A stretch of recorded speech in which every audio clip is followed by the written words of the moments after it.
तो आज हम सीखेंगे queen of all the asanas. Queen of all asana वो क्या है? यानी सर्वांग आसना शोल्डर स्टैंड। क्या इसे बिगिनर्स भी कर सकते हैं? बिगिनर्स कर तो नहीं सकते हैं, लेकिन मैं सिखाऊंगा तो जरूर कर लोगे। पहले इस चैनल को सब्सक्राइब कर लो, क्योंकि इस चैनल पर मैं लाता रहता हूँ योगा से रिलेटेड डिटेल्ड वीडियोस जो कि बिगिनर फ्रेंडली हैं, और ऐसी टिप्स और ट्रिक्स बताता रहता हूँ जिससे आप अपनी खुद की योगा प्रैक्टिस सेफ्टी के साथ कर सकते हैं। इस आसन को अटेम्प्ट करने से पहले इस पूरे वीडियो को अंत तक देखेंगे, क्योंकि अगर सावधानी हटी तो दुर्घटना घट सकती है। किसी भी पॉइंट पे कहीं पर भी आपके जॉइंट पे पिंचिंग पेन आ रहा है तो तुरंत इस आसन से एग्जिट कर जाना है। And same goes with your breath as well. अगर आसन में रहते हुए आप सांस नहीं ले पा रहे हैं तो क्या करना चाहिए? आसन से एग्जिट कर जाना है।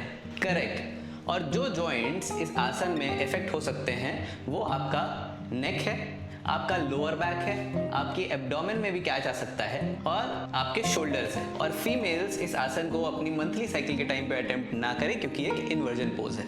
लेकिन इसे क्वीन ऑफ ऑल आसना क्यों कहते हैं वो हम समझेंगे जब हम इसके बेनिफिट्स के बारे में बात करेंगे।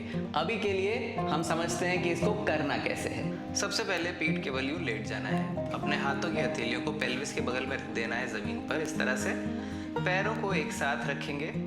सांस को बाहर करते हुए अपने दोनों पैरों को और पेल्विस को एक साथ ऊपर उठाएंगे यूं, और घुटनों को हल्का सा बेंड कर देंगे।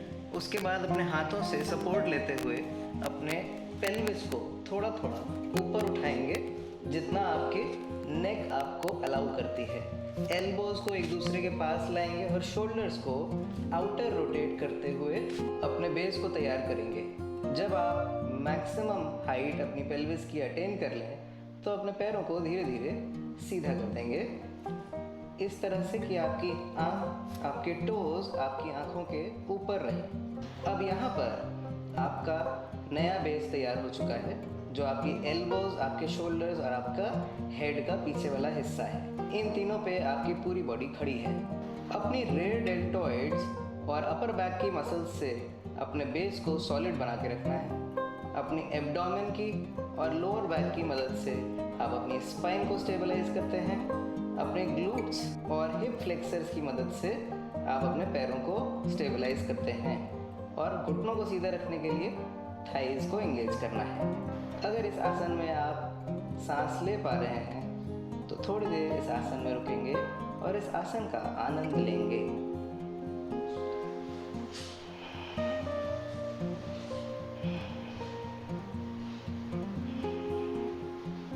अब इस आसन से एग्जिट करने के लिए आपको अपने हाथों को धीरे धीरे अपने बटक्स की तरफ सरकने देना है और पेल्विस को धीरे धीरे नीचे आने देना है।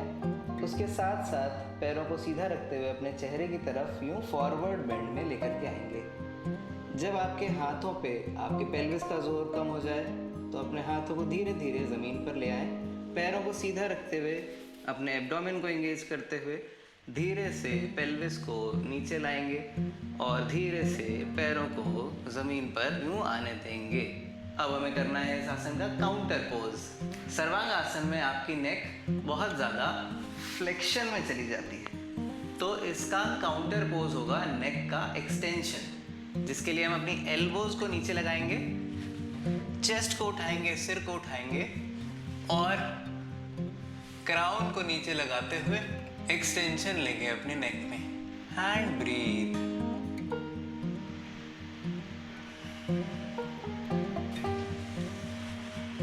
रिलैक्स।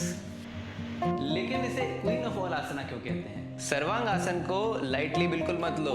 ये अकेला ही पूरे सिस्टम को रीसेट करने के लिए काफी है। जब इन्वर्टेड पोजीशन में ब्रेन में ब्लड का फ्लो इंक्रीज होता है तब असली काम शुरू होता है। थ्रोट पे प्रेशर पड़ने की वजह से थायराइड ग्लैंड एक्टिवेट होता है, जो आपके मेटाबॉलिज्म और एनर्जी को बूस्ट करता है। पैरों से जब ब्लड का फ्लो नीचे की तरफ बढ़ता है तो लेग्स में हेवीनेस कम हो जाती है। हार्ट के ऊपर सर्कुलेशन का लोड होता है वो कम हो जाता है, और इसकी वजह से हार्ट की एफिशिएंसी बढ़ जाती है।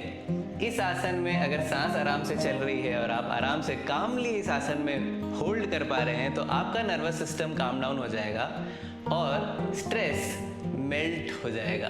ब्रेन में ब्लड का फ्लो इंक्रीज होने की वजह से दो बातें होती हैं।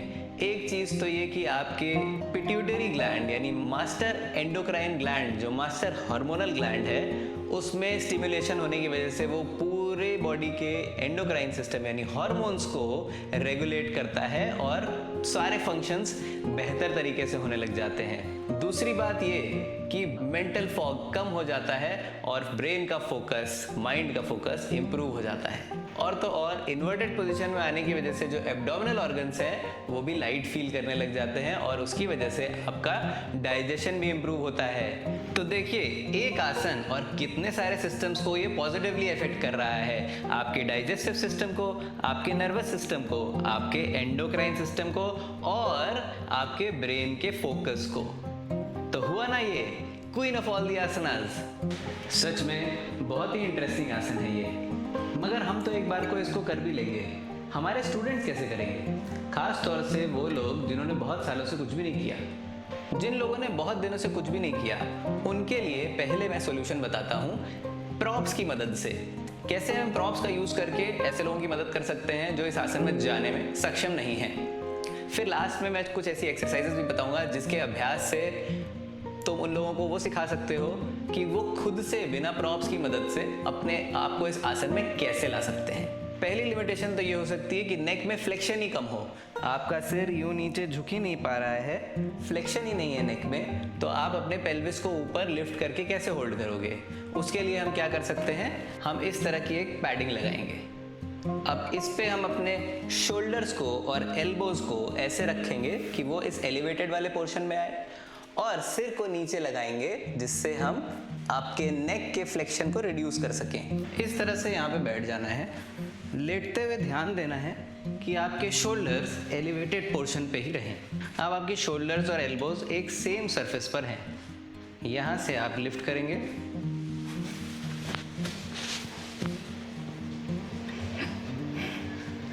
और अपने आप को और आसानी से ऊपर उठा सकते हैं।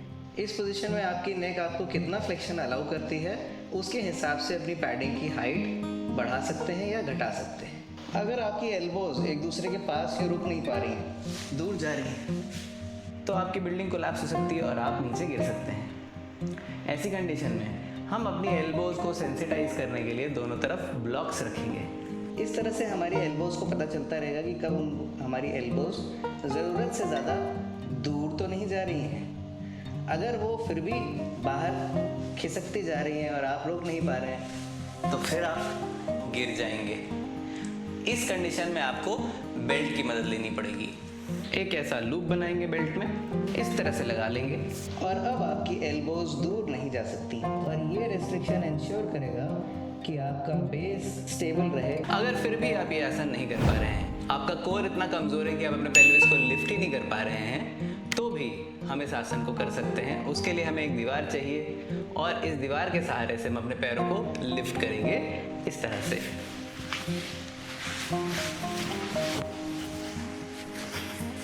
पैरों को ये दीवार पे लगा करके भी अगर आप लेट जाएं तो ये भी बहुत बेनिफिशियल है। सर्वांग आसन में जाने के लिए आपको अपने पेल्विस को लिफ्ट करना पड़ेगा, तो आपको इस तरह से अपनी दीवार पे अपने पैरों को फोल्ड कर लेना है, पेल्विस को लिफ्ट करना है और हाथों को यूं लगा लेना है।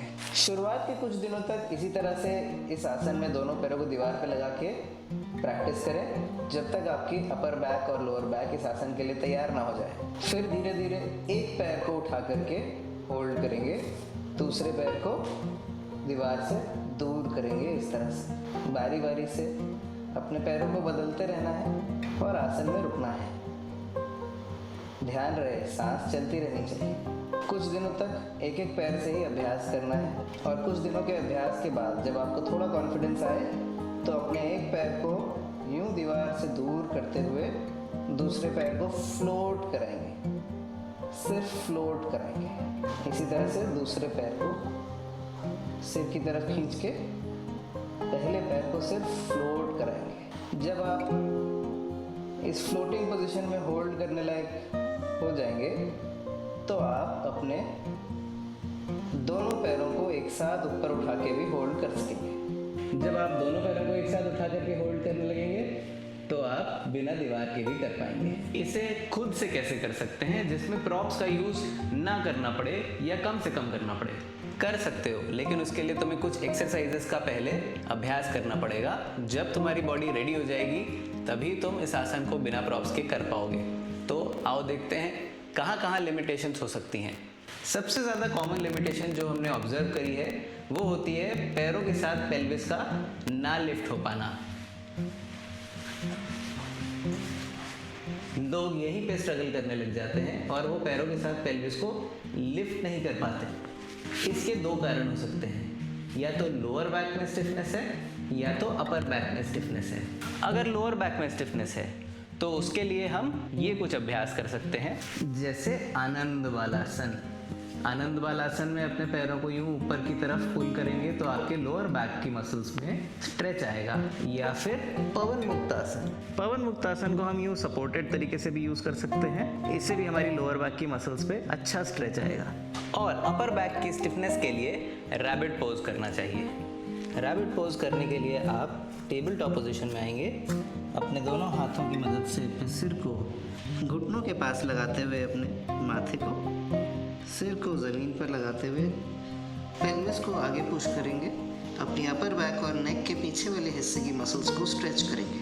और अगर कोर में यानी एब्डोमिनल मसल्स में स्ट्रेंथ की कमी है तो आप प्लैंक पोज कर सकते हैं। Elbow Planck.